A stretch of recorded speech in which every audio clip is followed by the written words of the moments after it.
Hello friends, तो आज का हमारा टॉपिक है रिलेटिविटी ऑफ टाइम। हमने पहले एक वीडियो डाली थी जिसमें हमने जो है रिलेटिविटी ऑफ लेंथ के बारे में बताया था, जिसे हम लेंथ कॉन्ट्रैक्शन बोलते हैं। एंड आज हम पढ़ेंगे रिलेटिविटी ऑफ टाइम, जिसे हम टाइम रिलेशन भी बोलते हैं। तो चलिए शुरू करते हैं। तो रिलेटिविटी ऑफ टाइम बोलता है change in the time interval, यानी कि जो टाइम होता है टाइम में चेंज करना है। यानी कि जैसे हम लेंथ कॉन्ट्रैक्शन में पढ़ा था जिसमें लेंथ में हमारा चेंज आता है, वैसे हम यहाँ पे पढ़ेंगे कि टाइम इंटरवल में कैसे कैसे चेंज आता है। तो सबसे पहले हमने क्या किया, जब भी हम रिलेटिविटी का मीन्स किसी दो या दो से ज़्यादा चीज़ के बीच में रिलेशन होना। तो यहाँ पे हम दो क्लॉक्स लेंगे। एक क्लॉक होगी हमारी फ्रेम एस में रखा जाएगी एक क्लॉक को, और एक क्लॉक को रखेंगे हम एस डैश फ्रेम में। जो हमारी क्लॉक होगी एस फ्रेम में उसे हम स्टेबल रखेंगे, वो एट रेस्ट पोजीशन में होगी। और जो हम क्लॉक रखेंगे एस डैश फ्रेम में, वो हमारी जो है मूविंग करेगी, वो रोटेट करती रहेगी। एस जो फर्स्ट वाली क्लॉक है हमारी, उसके चार तरफ जी जो है रोटेट करती रहेगी। तो हमने वही लिखा, consider a clock at rest in the frame S and another clock at some moving velocity in the frame S dash.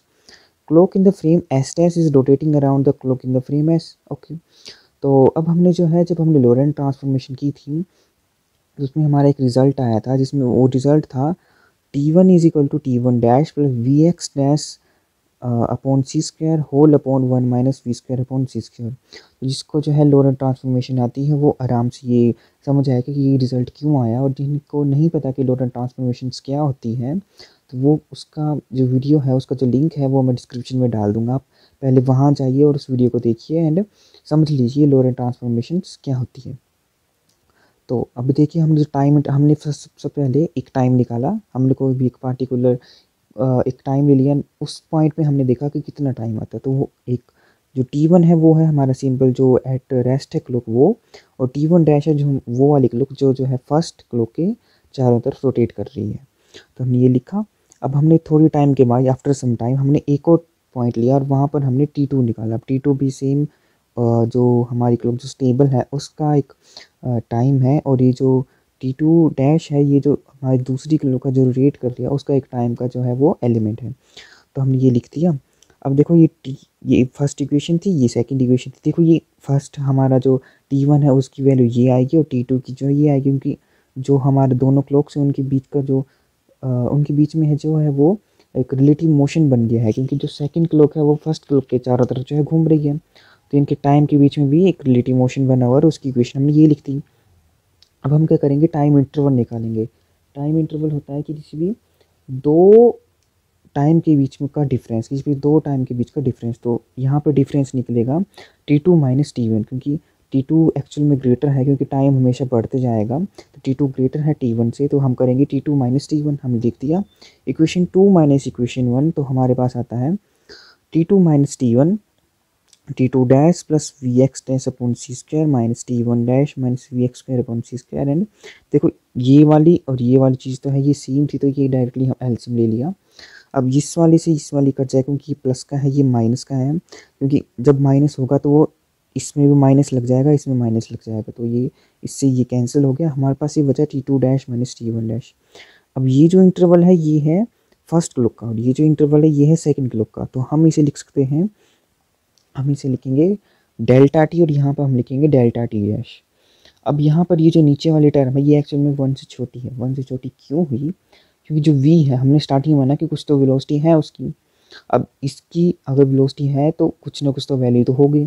अगर इसकी कुछ वैल्यू होगी इट मीन्स कि 1 से कम करेंगे, यानी कि कोई चीज़ 1 से कम होगी और फिर उसका भी अंडर रूट ले लिया, यानी कि तो बहुत ज़्यादा कम होगी। अब अगर कोई भी चीज़ हमारे डिनोमिनेटर में जो है वो 1 से छोटी हो तो वो एक्चुअल में मल्टीप्लाई में चल जाती है। फॉर एग्जांपल अगर हम देखें, अगर हम 0.5 का एग्जांपल लें, देखो ये 1 से छोटा है। अगर हम इसे मैथमेटिकली सोल्व करने लगे तो ये हमारा बन जाएगा डेल्टा टी डैश इंटू 10/5। देखो एक्चुअल में ये जो है मल्टीप्लाई में चला गया, यानी कि देखो ये मल्टीप्लाई इंटू 2 हो रहा है एक्चुअल में। इस क्वेश्चन के हिसाब से देखते तो 0.5 इसे डिवाइड कर रहा है, लेकिन अगर हम सिंपल मैथमेटिकली देखें तो एक्चुअली मल्टीप्लिकेशन में चल जाता है।